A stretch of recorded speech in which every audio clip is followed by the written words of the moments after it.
Tadi ni saya tengok dalam internet ada seorang ustaz sebut tentang dobi. Ustaz tu dia sebut pengusaha-pengusaha dobi kena asingkan antara pakaian orang Islam dengan bukan Islam. Pertama sekali dia begini, dia isu taharah. Ustaz tu bangkitkan isu taharah. Pertama ni kita kena tahu dalam bab taharah, kita hukum asal setiap perkara adalah suci. Selagi tidak ada bukti dia najis, kita tak boleh kata dia najis. Dia suci. Semua bab itu hukum asal setiap perkara adalah suci. Kita tak boleh kata dia najis melainkan terbukti ada najis, baru kita kata dia najis. Sekarang ni pergi kepada pakaian orang kafir. Pertama sekali kita kena tanya, apa hukum orang kafir? Badan orang kafir itu apa hukum? Ada perbezaan pendapat di kalangan ulama, tetapi dalam mazhab Syafi'i, tubuh badan orang kafir hukum suci, tidak najis. Dalam mazhab Syafi'i, tubuh badan orang kafir hukum dia suci, tidak najis. Pakaian yang bersentuhan dengan bahagian dalam badan orang kafir, ada kemungkinan mereka bernajis. Kan, ada kemungkinan kerana orang kafir tidak ada hukum taharah. Tidak ada orang Islam nak lepas buang air kecil kena basuh dulu. Orang Islam begitu, orang Islam dalam bab taharah. Tapi orang kafir tak ada benda tu. Jadi kemungkinan dia tidak membersihkan air kencing dia. Jadi kemungkinan menyebabkan pakaian dia najis, tuan-tuan. Benda ni ihtimal. Kebarangkalian, barangkali ada najis, barangkali tak ada najis. Maka tak boleh kita letakkan hukum secara pasti pakaian dia bernajis. Tapi dalam permasalahan dobi, ini satu perkara yang saya tengok kebanyakan orang salah faham dalam masalah mesin basuh ni. Apa masalahnya? Masalah kita gagal membezakan antara teori air mutanajis dengan ghusalatun najasah. Kalau kita guna teori mutanajis dalam semua keadaan, kita masalah. Teori air mutanajis apa dia? Air mutanajis kita kena tahu. Air mutanajis iaitulah air yang dalam bekas. Kemudian najis masuk dalam bekas. Jadi air yang kurang dari 2 qolah dalam mazhab Syafi'i, air itu menjadi air mutanajis sekalipun tidak berubah bau, warna dan rasa. Itu asas teori air mutanajis. Tetapi jangan guna teori air mutanajis dalam nak memahami persoalan mesin basuh. Mesin basuh tak sama. Mesin basuh, teori yang perlu digunakan adalah teori ghusalatun najasah. Apa dia ghusalatun najasah? Ghusalatun najasah, contoh mudah begini. Kita kena tahi, ada najis di tangan kita ni.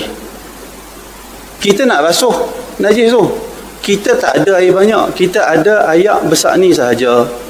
Boleh tak air dalam botol besar ni untuk menghilangkan najis yang ada pada tangan? Boleh ke tak boleh? Cukup tak 2 qolah air ni? Tak cukup 2 qolah? Soalan saya, boleh tak air yang tak cukup 2 qolah menghilangkan najis yang ada pada tangan? Boleh ke tak boleh? Kenapa boleh? Kalau ikut teori air mutanajis tak boleh, disebabkan bila kita jiruh air, bila air yang terjirus tu menyentuh najis, dia tak sampai 2 qolah, maka dia berubah menjadi mutanajis. Air yang tak sampai 2 qolah kena najis, berubah menjadi mutanajis. Air mutanajis duduk di atas tangan kita, turun lagi air yang berikutnya, mutanajis hilang, diganti mutanajis berturut-turut mutanajis. Akhirnya walaupun tak ada najis, tak ada air najis di tangan kita, tetapi tangan kita masih kekal dihukum najis disebabkan air yang bertanajis. Boleh kita guna teori tu? Tak betul cara faham begitu. Habis tu kena guna apa? Kena guna teori ghusalatun najasah. Sebab tu mengaji fiqh kena mengaji betul-betul, kena perhati elok-elok. Kalau orang awam yang salah faham, tak apa. Tapi kalau ustaz yang salah faham, dia buat satu live yang tengok, yang like puluhan ribu. Berapa ramai yang dia nak membatalkan, dia nak menajiskan orang, pakaian-pakaian orang ramai tu.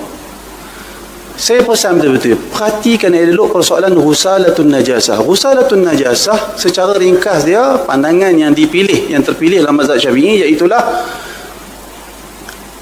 dia ghusalatun najasah, dia mengambil hukum mahal, dia mengambil hukum tempat. Contoh, kita pergi kepada mesin basuh. Dalam mesin basuh, kita letak, katalah pakaian anak kita, ada air kencing anak kita, najis lah, kita kata najis. Bila kita bawa masuk air, jangan campur adukkan teori tu. Teori air mutanajis tak boleh guna. Sebab apa tak boleh guna air mutanajis? Kerana air itu nanti bila dicampurkan najis, kita akan drain dia, kita akan buang. Nampak tak?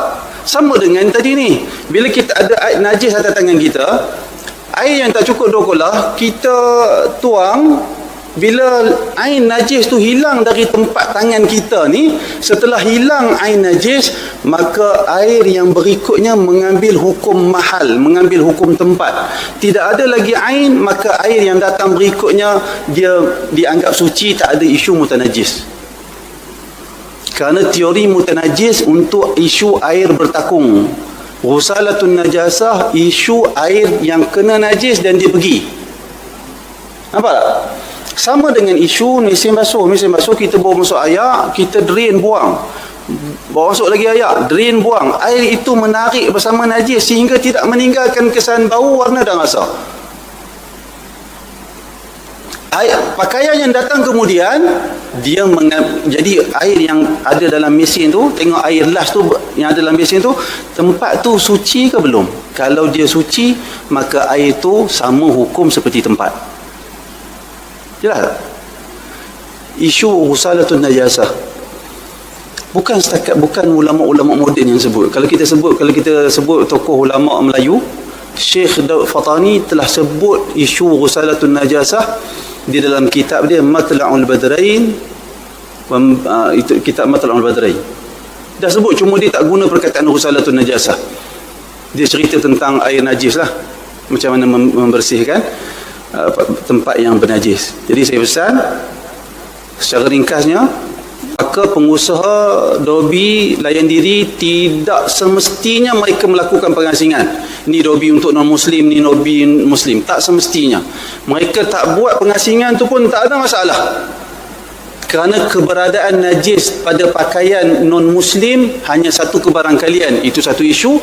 Kedua, tak timbul isu tertinggal najis di dalam mesin basuh, kerana semua isu ghusalatun najasah, air yang kalau bercampur dengan najis telah dibuang keluar dan diganti dengan air yang baru, sehingga tidak meninggalkan lagi bau, warna dan rasa pada pakaian tersebut. Jadi pakaian tersebut suci, mesin tu suci, semuanya suci, tidak timbul isu kenajisan.